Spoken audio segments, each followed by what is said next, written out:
see my slides? Yes, please. Yes, please. Okay. It's visible. Okay. So welcome everyone. It's so we have exactly 1 hour. So things will go pretty quickly.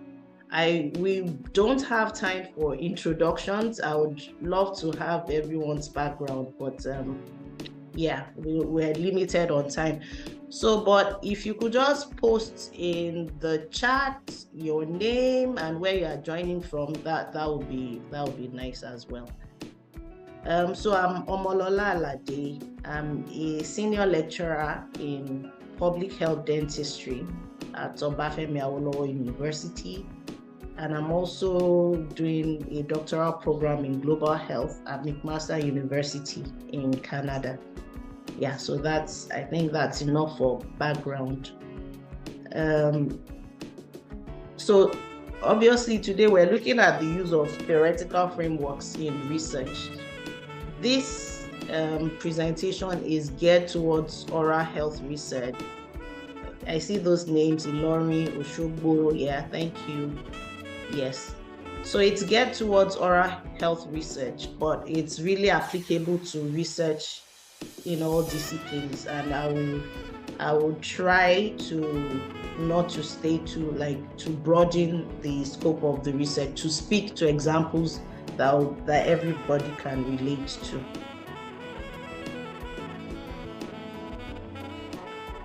Yeah, so just to sort of start us off, the picture on the left, upper left of the screen is not me, but it's a picture I got off the internet, somebody typing on their laptop. And the idea is to sort of show what happens when we're doing research.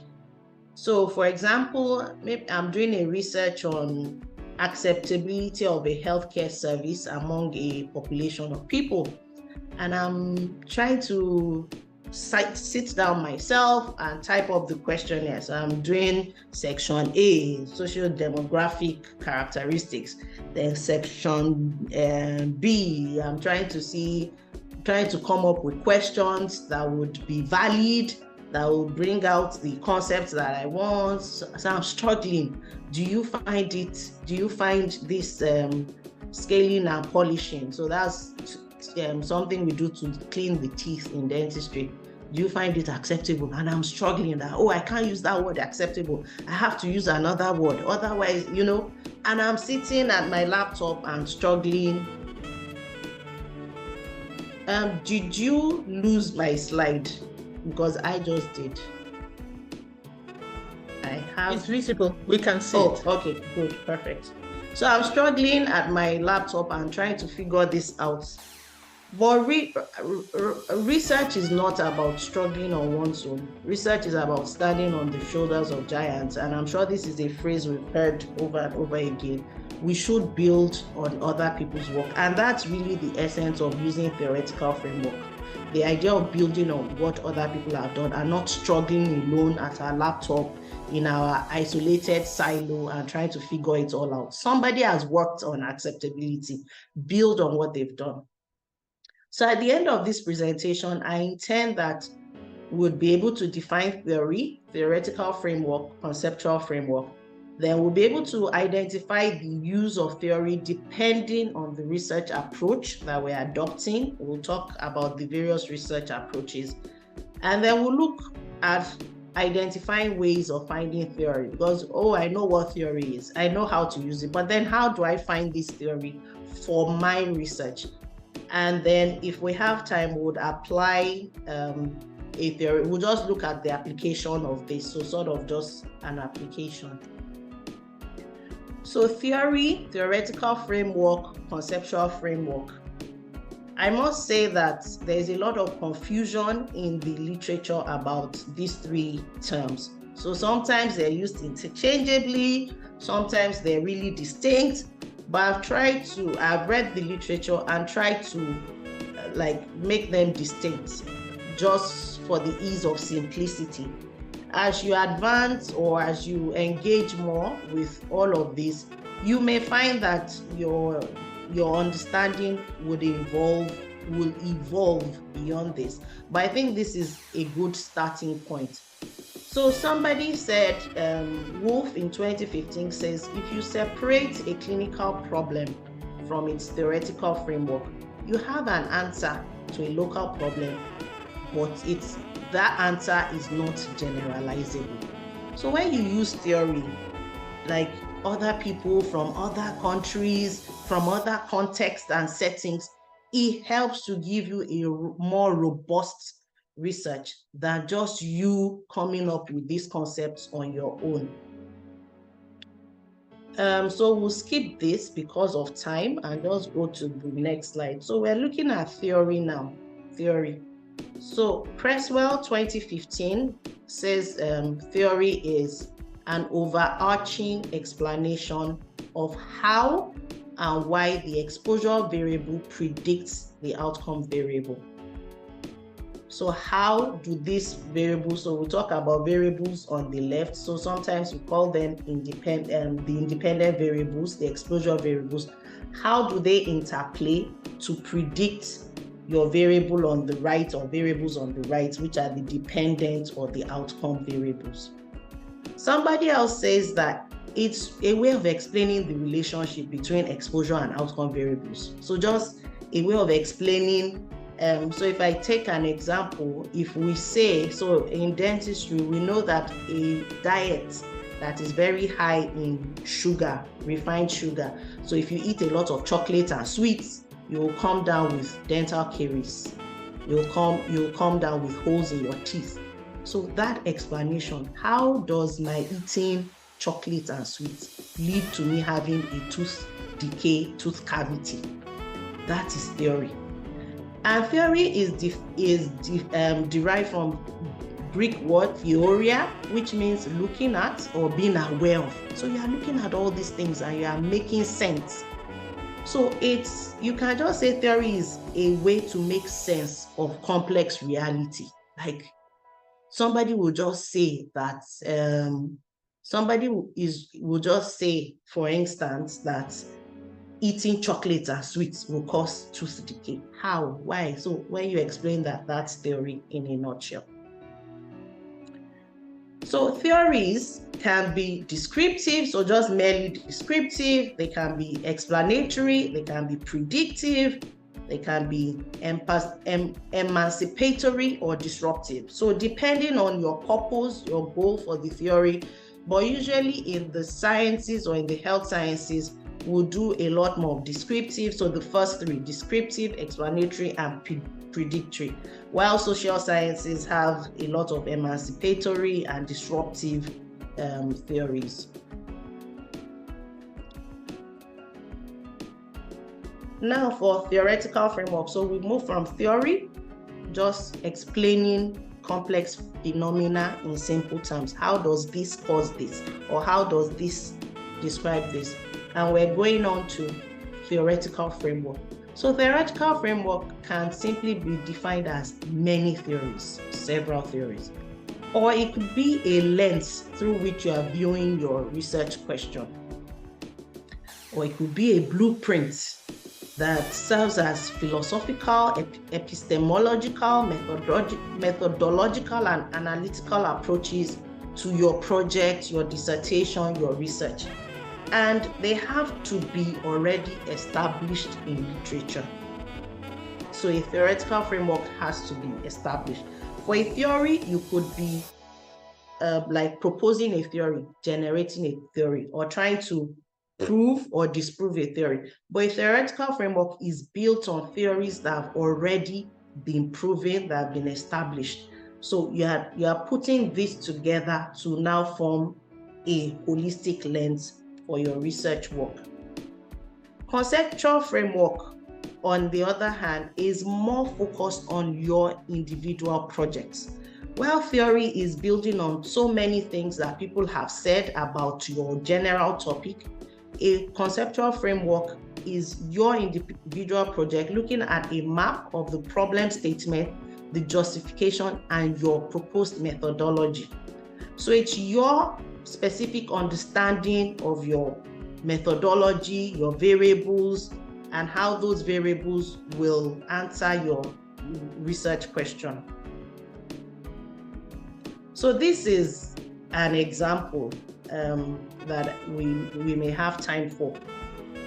Like, in what ways? So like I said, this slide was prepared for an oral health audience, but we can just tweak it a bit. So we could remove the oral and say, in what way can services, so healthcare services, educational services, be delivered to rural and remote communities in Nigeria? So that's a research question.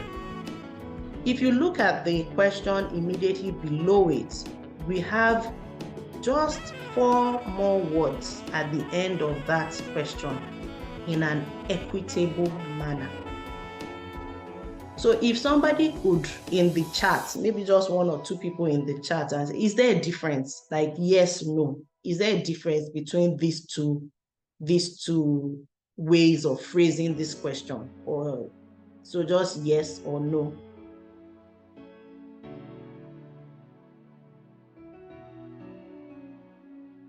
Yes, yes, yes. I see a lot of yeses. Yes, yes.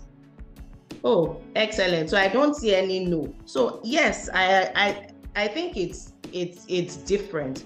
And why is it different? The second question sort of pushes you in a direction that this question is going to take. So it's already leaning towards a lens or leaning towards a theoretical framework. So the second question is saying use equity lens for this question.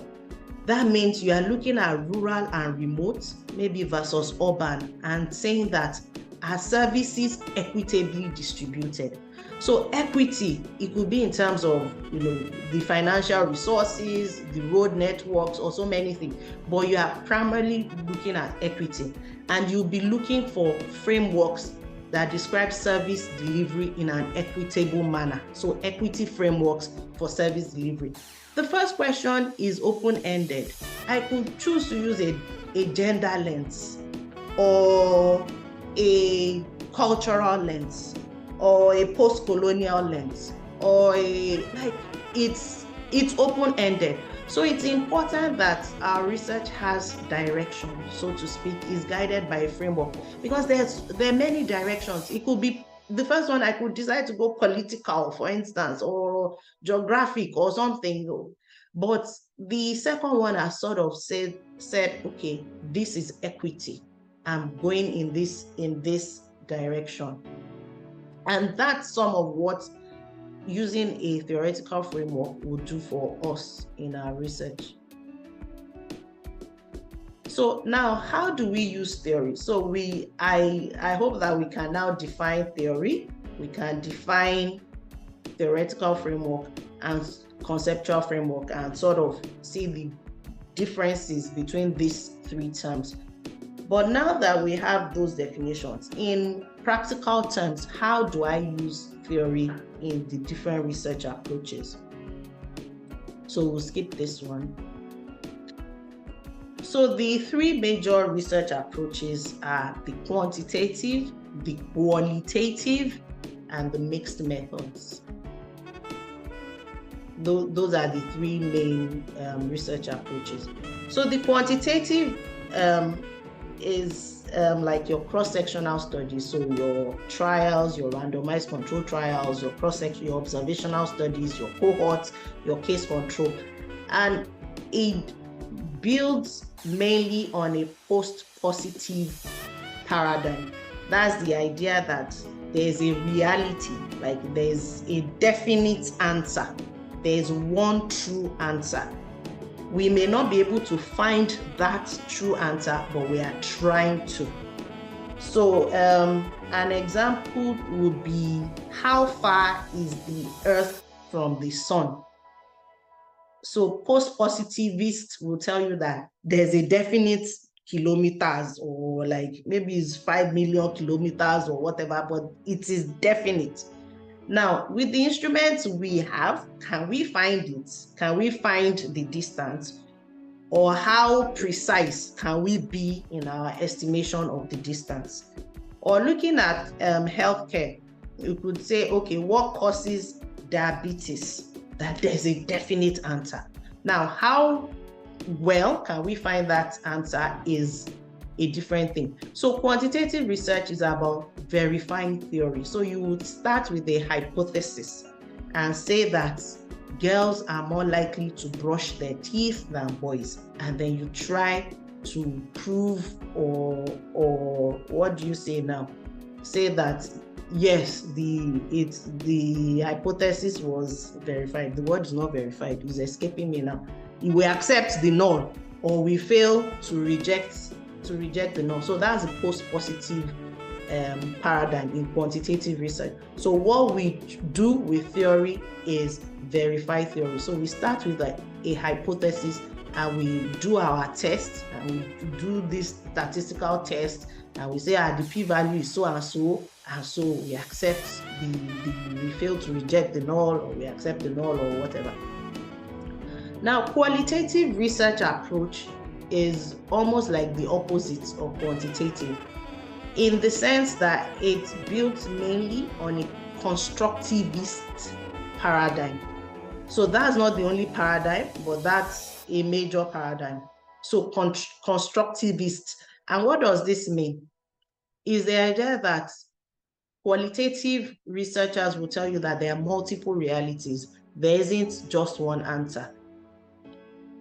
And when I first came across this, I felt like, because I'm a science student, so I've always, there's an answer, we'll find the answer. So when I first came across this concept, this qualitative and the paradigm of multiple realities, it was like shocking.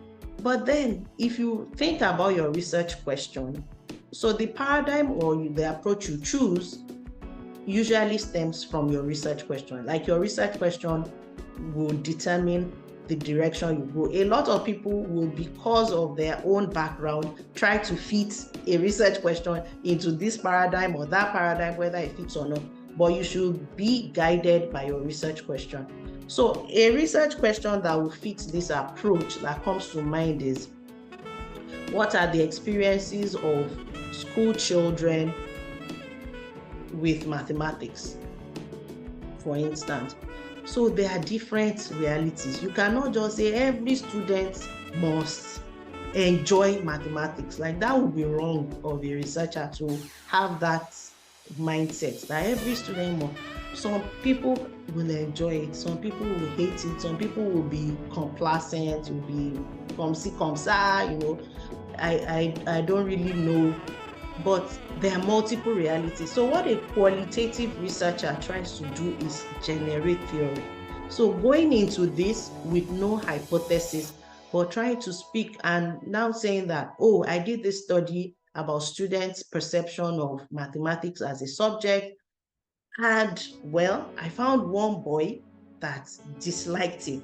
So a quantitative person can now take that and try to say, okay, so boys dislike mathematics more than girls, and try to verify that theory. But a qualitative researcher is doing the work of theory generation, exploring fields that have not been previously explored, where there are no established theories.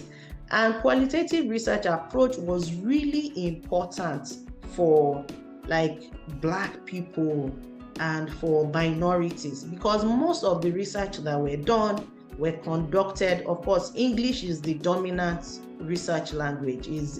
Most people that speak another language would have to translate like their research into English to publish in a Q1 journal. English is a really dominant language of science, and so a lot of researchers focused like just logically on English speaking people, the English speaking world, so the white male person. And so qualitative research was very important for bringing out people that had, so like Black people, like Asians, like women. So women were neglected in research for a long time, like children.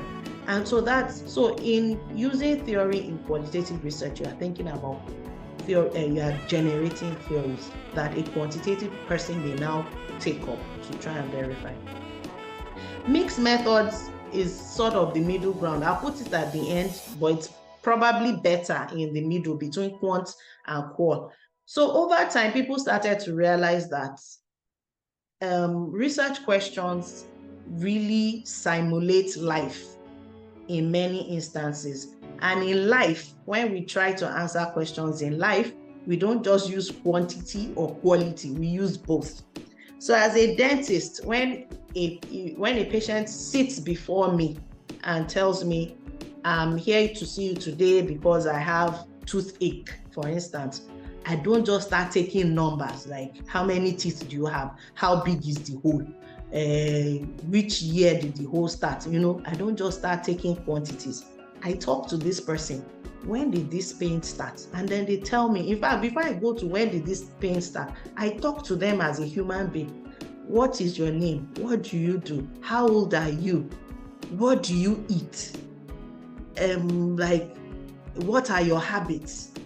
So I talk to them, and then I go into when did this toothache start? And then they tell me the story of how they've not slept for the past 2 days. So I'm talking to them, and then I will end up by saying, okay, open your mouth, and then I'll look and chart all those quantities. And then I may ask them to take some tests. Go and do this test. Go and check your blood sugar. Go and take an x-ray. Do all of that test. And then I bring that all together. My talking to them, what I learned about their pain, about this toothache from talking to them, their background, their diet, their habits with toothbrushing, with the use of fluoride. I bring that all together with the quantities, like the things I saw, the number of teeth that have holes, how big these holes are, like the indices that we write, like we would say, okay, this person has a DMFT of 3. I write all those things. And I put all that together to now say that this is the problem and this is what I think we should do. And then I discuss with the patient. So mixed methods proponents will tell you that it's unrealistic, is not simulating life to say that a question, you only answer a question using quantities or quality, that you need both. That if you look at your research question critically, you need both to answer. Just like in real life, we need both. So a common paradigm for mixed methods researchers or the mixed methods approach is the pragmatic or pragmatism. So it's problem center. What do we need to solve this problem? So we'll be doing a bit of theory verification, a bit of theory generation. And so the theory verification for quantitative, the first one is called a deductive approach. So like a detective using clues, deductive approach. Constructivism, the qualitative approach, is based on an inductive approach. So you are coming from inside and trying to build out. And then mixed methods, some people will use the word abductive. So you have some inductive going on, you have some deductive going on, and then you have this abductive that hopefully gives you a fuller, a more comprehensive answer to that research question. And so in quantitative research, so I've talked a lot about this, so I would not dwell too much on these slides. So in quantitative research, we have those variables. Quantitative researchers love those variables. So they are called independent, predictor, exposure, or dependent and outcome. And there's a left to right relationship. This one's on the left will lead to this on the right. And then we're looking for causality or association. And like I said, is deductive. And you use it at the beginning of your study. So you actually start with your theory, and then you test that theory. So it's at the beginning of your study in the form of hypothesis. Okay, so like this would be an example of a quantitative framework that is used in research. And this is something from the World Dental Federation for Oral Health. So we have determinants of oral health, moderating factors, and then all of this will lead to overall health and well-being. So the idea is oral health would eventually affect overall, like body, general health, and that all of these factors on the left will eventually on the right. So the disease and conditions, the physiological state, and then the psychosocial function. So these are And so this is a quantitative. So if somebody wanted to do a research on how oral health affects general health, or how oral health impacts general health, this would be one framework that could be used. In qualitative research, on the other hand, you use theory as a lens. So you are not trying to verify theory. In fact, you are generating. So you're either generating theory or just using it as a lens. So qualitative researchers can also do research where they're not coming up with new things. It's not every time that you have to come up with new theory in qualitative research, but it could just be that this theory is a lens. So some people will use, so like I said, it's been more used for vulnerable and marginalized populations. So some people will use a feminist lens. So everything they'll be talking about in that research, you'll be expecting to hear a lot about women empowerment, about women, and the person will have told you up front that I'm using a feminist lens for this research. Or it could be a racial lens. So you will hear a lot of that. Or it could be intersectionality. Intersectionality is, I don't think it's new, but it's sort of maybe a more encompassing concept than this maybe siloed concept. Like if you say feminism, racism, or not racism now, racial lens, emancipatory, colonialism, African, Yoruba, indigenous. Intersectionality is one lens that says when you look at all of this as distinct elements, you are missing out on some people. Some people are being doubly impacted by their status. And it came about from a legal case that happened in the US several years ago. Kimberly Crenshaw she's a professor in the US that came up with this concept. She's a Black woman, a professor, and it came about from a legal case that she had heard about. A Black woman applied to work in a company. I think it was an engineering company. And she was not granted, this Black woman was not granted employment. So she decided to take this case legally, like sue the company for not granting her the employment. And the company said, why are you suing us? Like their argument in court was, we're not discriminatory. We're not discriminating against this Black woman by not hiring her. We don't have discriminatory practices at all. After all, look at our company profile, the people in our company. We have women, we employ women, and we employ Black people. But when the company profile was critically looked at, all the women that were employed in that company were white women, and all the Black people that were in that company were Black men, were men. So none of them fit this woman. So she was combining two vulnerabilities.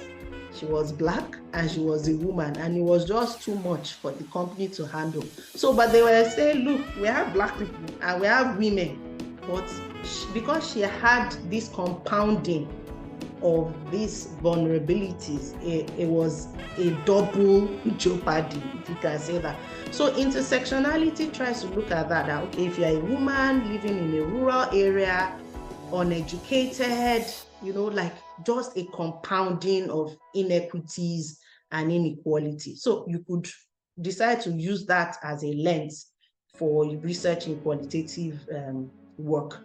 On the other hand, it could be generative, like you're trying to generate theory. Like there's still unexplored population. There's still a lot of things, for instance, about Yorubas and oral health, and our belief about akokoro, and if you use this herbal mixture and worms come out, you'll be fine, So that's an area. And also teething, like in Yoruba culture, a baby that brings out a front tooth first. So usually most children will come up with bottom teeth first.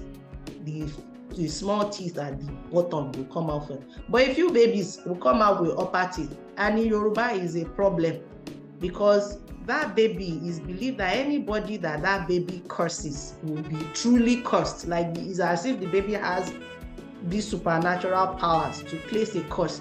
So what the mothers don't want their baby, because then nobody will play with that child. The child will be ostracized because nobody wants to be cursed. So what the mothers will do is look for every desperate means to remove that tooth before anybody else can see that this baby, okay, look, is the upper tooth that came out from. So some of these things are things that we could use for qualitative research in an inductive way to develop, to generate theories. And so this is an example. Again, it's oral health. So it's a trial actually, but they're now looking at a qualitative study of people that took part in that trial. So it's a trial which would usually be quantitative, but this is a qualitative study in that trial. And so they used a theoretical framework of acceptability. If you remember the acceptability, when I showed you myself at a computer at the beginning, struggling with acceptability, somebody has done work and broken down acceptability into affective attitude, perceived effectiveness, ethicality, intervention, coherence, opportunity cost, self-efficacy, and burden. And there am I struggling with one question for acceptability. Somebody has broken it into 7 domains. Tell me, if I use these 7 domains, I will easily come up with at least 1 question per domain and have 7 easy questions. And I was struggling even just to find 1 question. So these are some of the things that using a theory will do. And then the use of theory in mixed methods research. So like I said before, it's been described as abductive by some, give me a second, please. It's been described as abductive by some researchers, that both inductive and deductively.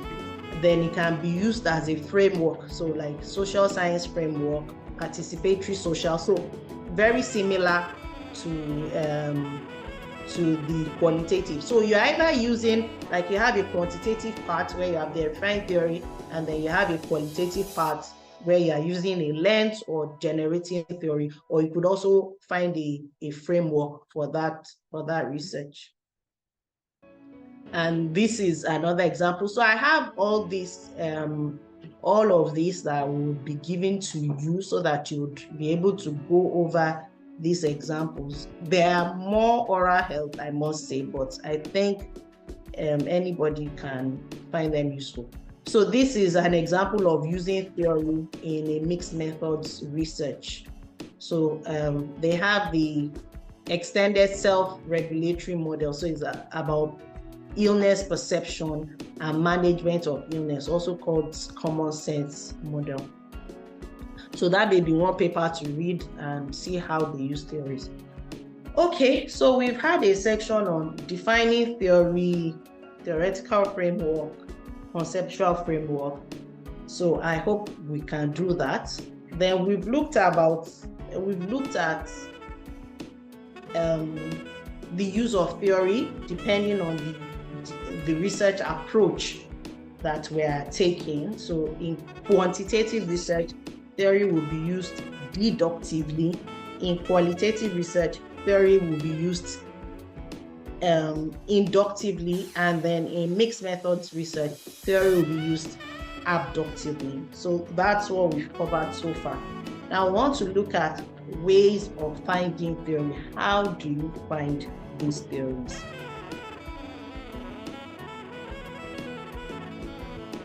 So we need to identify the research.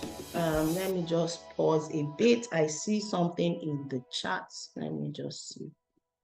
An example of a theory: must one adapt all the domains, or can one be selective based on relevance to present study?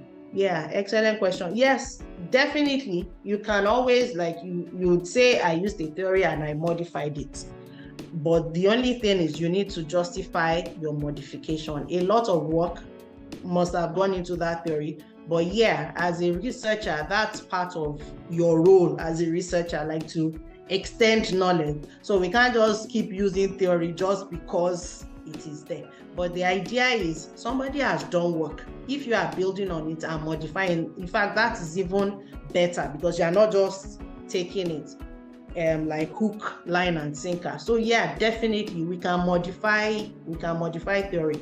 I think the use of theory, it's more to show scholarship in the sense of engagement with the literature. Like if you say that I'm using this theory out of maybe 5 or 6 possible theories that I'm using, it shows scholarship. It shows you really engaged with the literature in that field. And if you go a sense further, that I'm using this theory, but I'm only going to use these domains, and you provide your justification because the other domains, maybe they're not applicable in this context or whatever, you have it. So it really shows scientific rigor and it shows an engagement with the literature. So there's nothing that, oh, because this theory, I must use this as it is.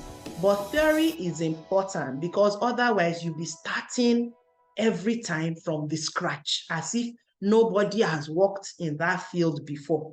And that will be defeating the purpose of research because we will not be extending knowledge, we will not be building on what people have done. Yes, so please, thank you for that question. So how do we find theory? First of all, of course, we identify our topic area. Our research question would have a general topic area, and then we do a literature search, which is where we engage in the literature. And as you are reading, you will see people would say in their methodology or in their introduction that we use this theory. If you are reading papers that don't mention that, they are probably not top-notch papers, so you need to search some more. They need to say we use this theory. Either they modified it or they've used it as it is, or sometimes they've even combined several theories or several theories, but you need to see that, and then you start to make a list. So it will usually be in the introduction, sometimes in the methodology, sometimes people would only mention it in their discussion, but ideally it should be in their introduction and in their methodology. So that can also be a sign for you of, does this paper have high scientific rigor? Was this rigorously done? And then you start to highlight and make a list. And as you read more, you will find a theory that many people in that field are using, that it's coming up over and over again.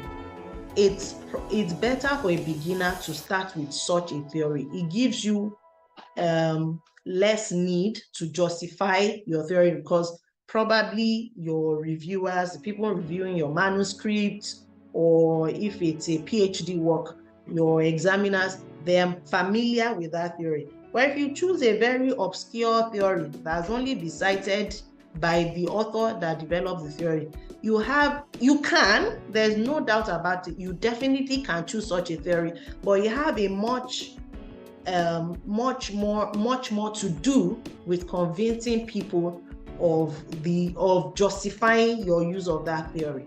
Unlike when you use a very widely used theory, your examiner or the person would hardly blink because they probably used it themselves, they know that theory. But if you use a theory that nobody has heard about, they will stop, like they'll see that theory and say, okay, this theory, and then they will expect like justification for why you chose that theory. So it's better for a beginner, use one with wide usage, then use one that you understand, like it makes sense to you, how it fits into your research theory. Like that seems obvious, but sometimes the obvious needs to be said. And then it will help if you can draw it. A theoretical framework that you can represent visually.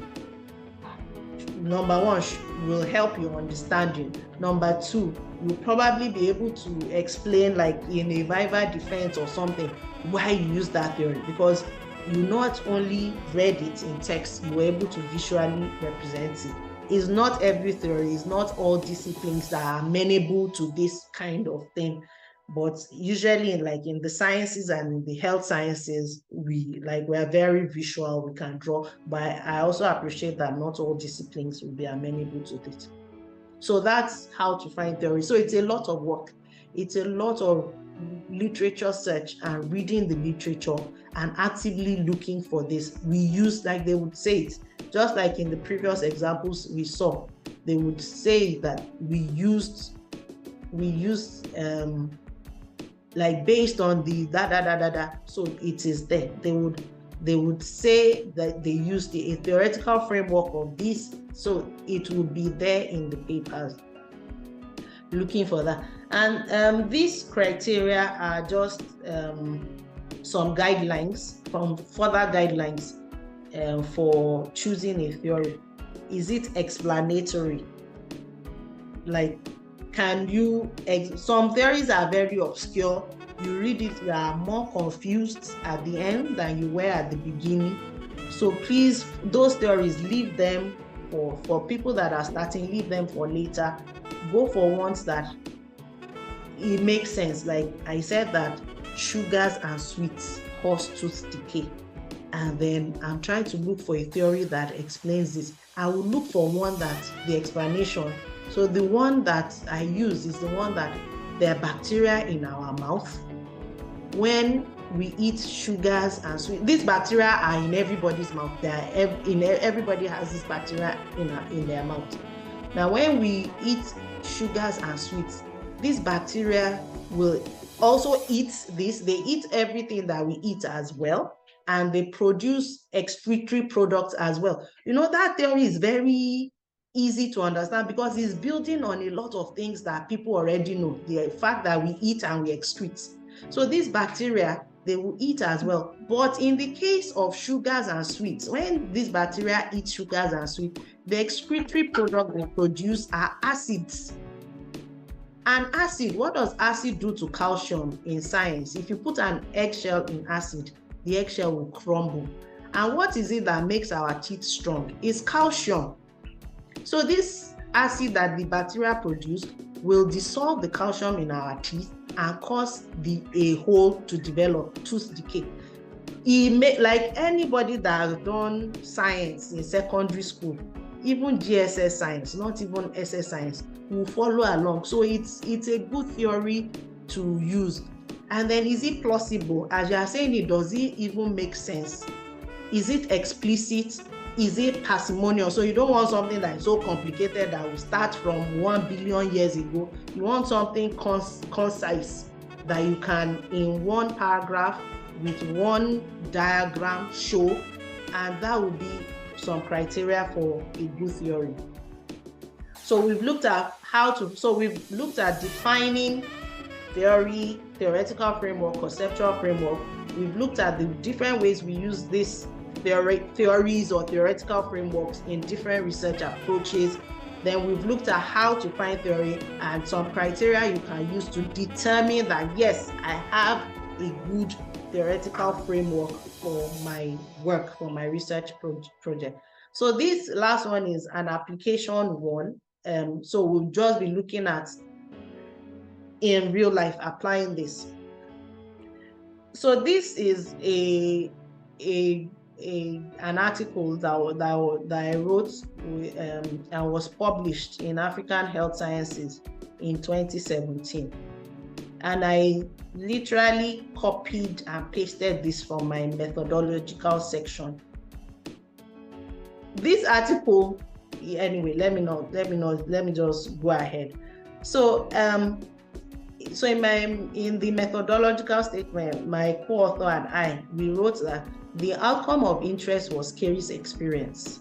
So that's our dependent variable, as determined by this. So we explained how we determined that somebody had Carey's experience.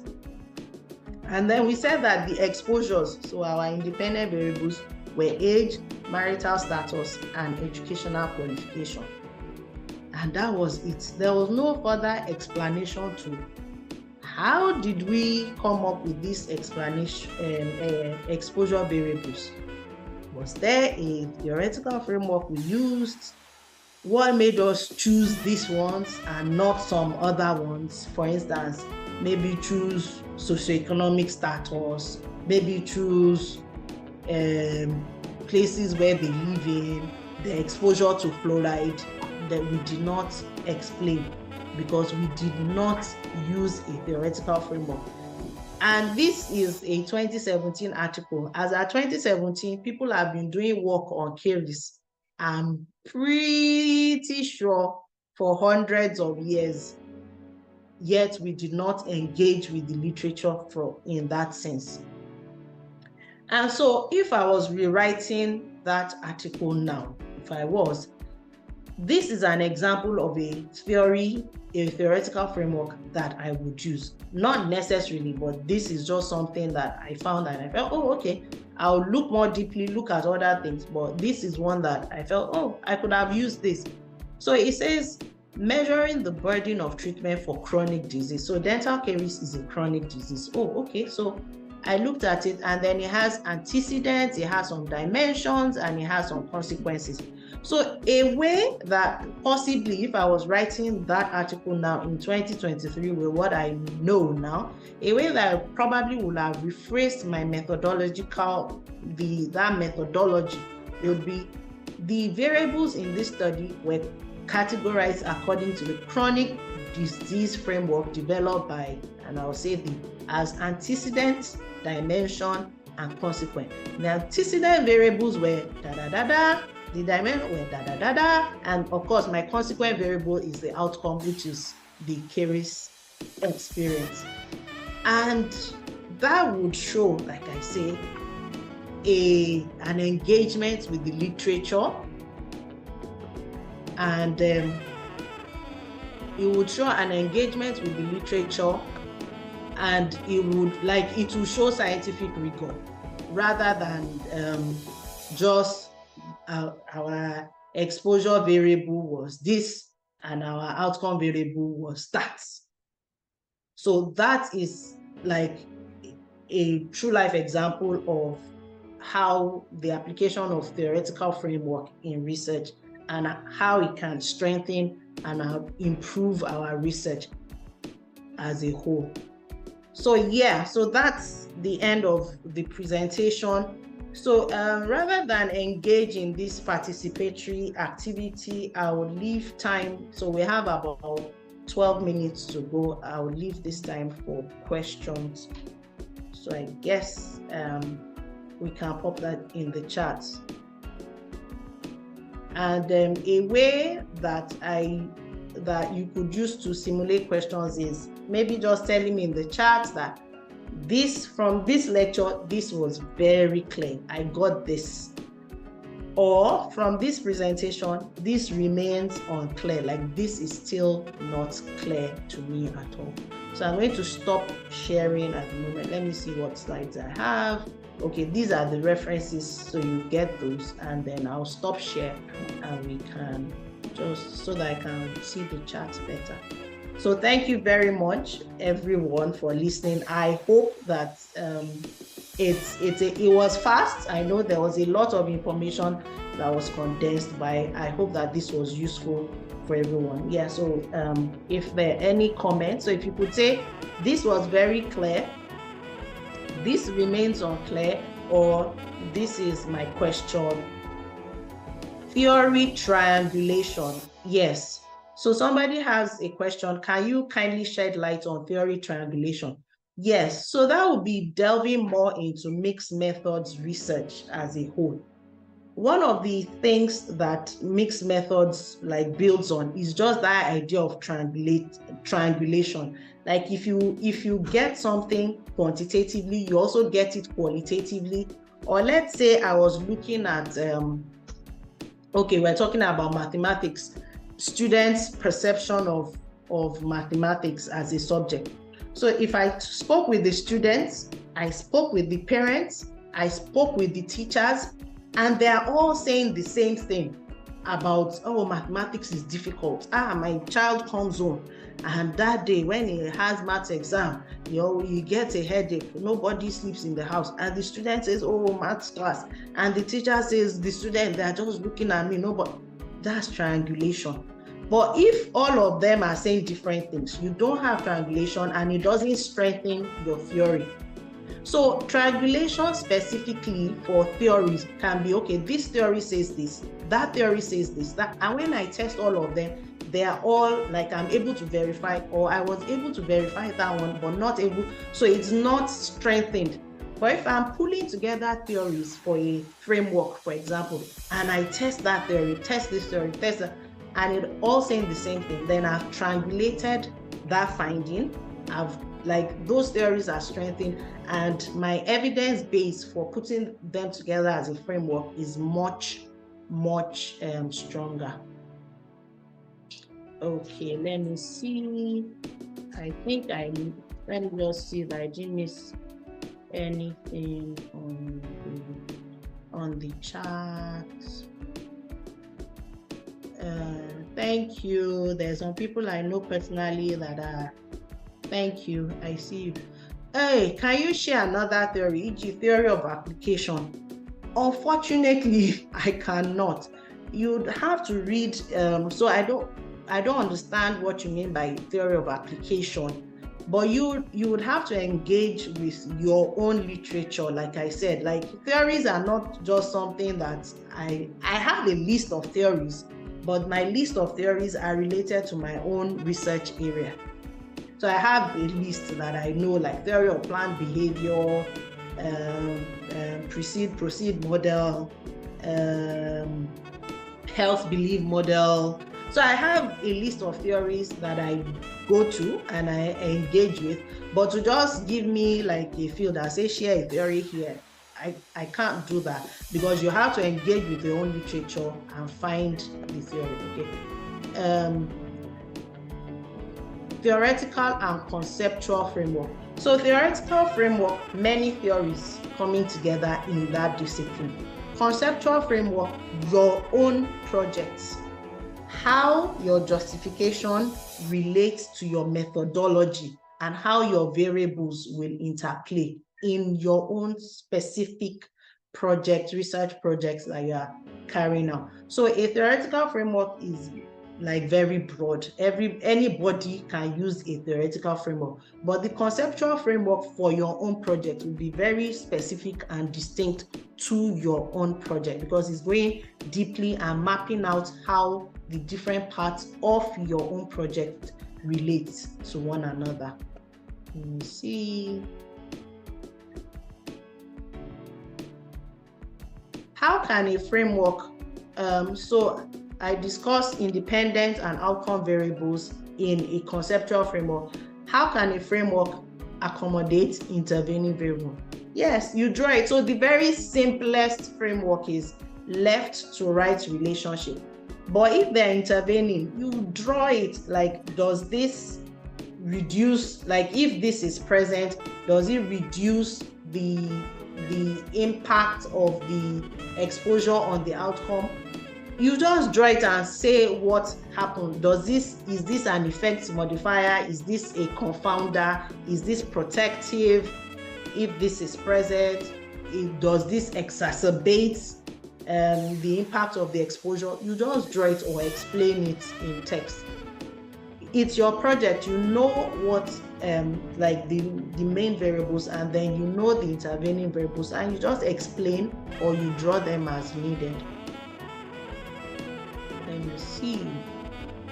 In qualitative research, I mentioned the use of lengths.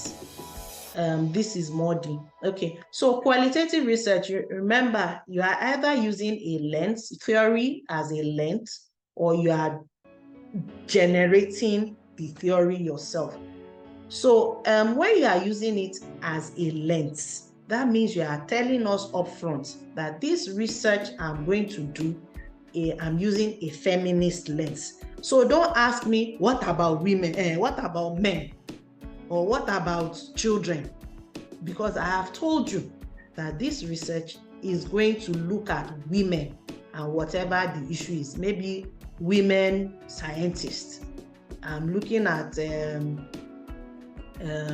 maybe women in science, the achievement of, and I've told you that I'm looking at women. So a supervisor or a manuscript reviewer that now says, but you neglected to mention the great things that men have done in science. You will refer them back that, remember, this is a feminist lens, or this is an indigenous lens, or this is a cultural lens, a Yoruba lens. So if I told you I'm doing research and I'm looking at it from Yoruba mythology, Yoruba cultural lens, and then you now say, but you did not consider that this is the lens. So it helps you narrow the focus of your research, because research can go in so many different directions. Let me see. Some papers will ask for a picture or diagram framework. Can we call that conceptual framework? Yes. You can draw your conceptual framework as a diagram, and some theoretical frameworks you can also. So both, even your theory, as simple as, even if it's a straight line, you can draw it as well. All of these things, like I said, if you can represent them visually, the better. Because it's just a matter of saying, the very simplest one will be this plus this arrow, this. And then you may not have some arrows, and you can be creative about that. And yes, so you can represent theory visually, conceptual framework visually, theoretical framework visually. And I will always say, try to represent all of these visually. It helps your understanding. It helps your readers' understanding. Oh, definitely. Can you use theoretical framework in manuscript writing? Yes, that's what and I even showed you an example of my own manuscript where I did not use theoretical framework. And then I showed you how I could have used a theoretical framework. So definitely you can use theoretical framework in manuscript. You should use you should, not that you can, you even should use it. Must every conceptual framework have a diagram? No, it just helps if you have a diagram, but there's no absolute about it. Is it compulsory to adapt or adopt a conceptual framework in research work? Can't we design a clear framework for our work? So I don't understand what you mean by clear framework, but it sounds like the same thing to me. It sounds like you're talking about the same thing. Okay, so we are 2 minutes to the end. Thank you for all the questions that have come in, and I hope it was a rewarding session for everyone. So somebody says, can I share the slides? Yes, I will share the slides with the organizer so that you have the slides and the references. Yes, you can apply conceptual framework to scoping review, systematic review. If you read them, you will see examples of how people have applied, particularly to scoping reviews. Yes, so thank you for your time, and hope to see the wonderful writing and research projects that would emanate from this manuscript writing group. Thank you, Professor Upong, for the opportunity, and thank you everyone for your kind attention. All right, bye-bye.